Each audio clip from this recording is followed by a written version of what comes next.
इंसान के जिस्म का कौन सा हिस्सा कभी नहीं बढ़ता?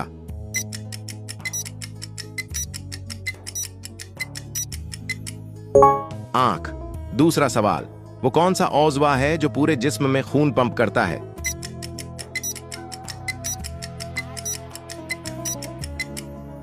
दिल। तीसरा सवाल, इंसान के जिस्म में सबसे ज्यादा पानी कहां पाया जाता है?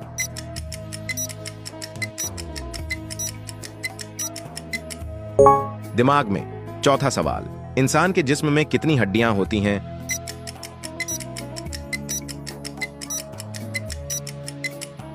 206।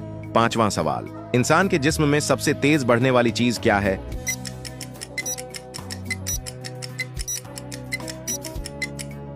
नाखून। आखिरी सवाल, वो कौन सा हिस्सा है जो कभी आराम नहीं करता?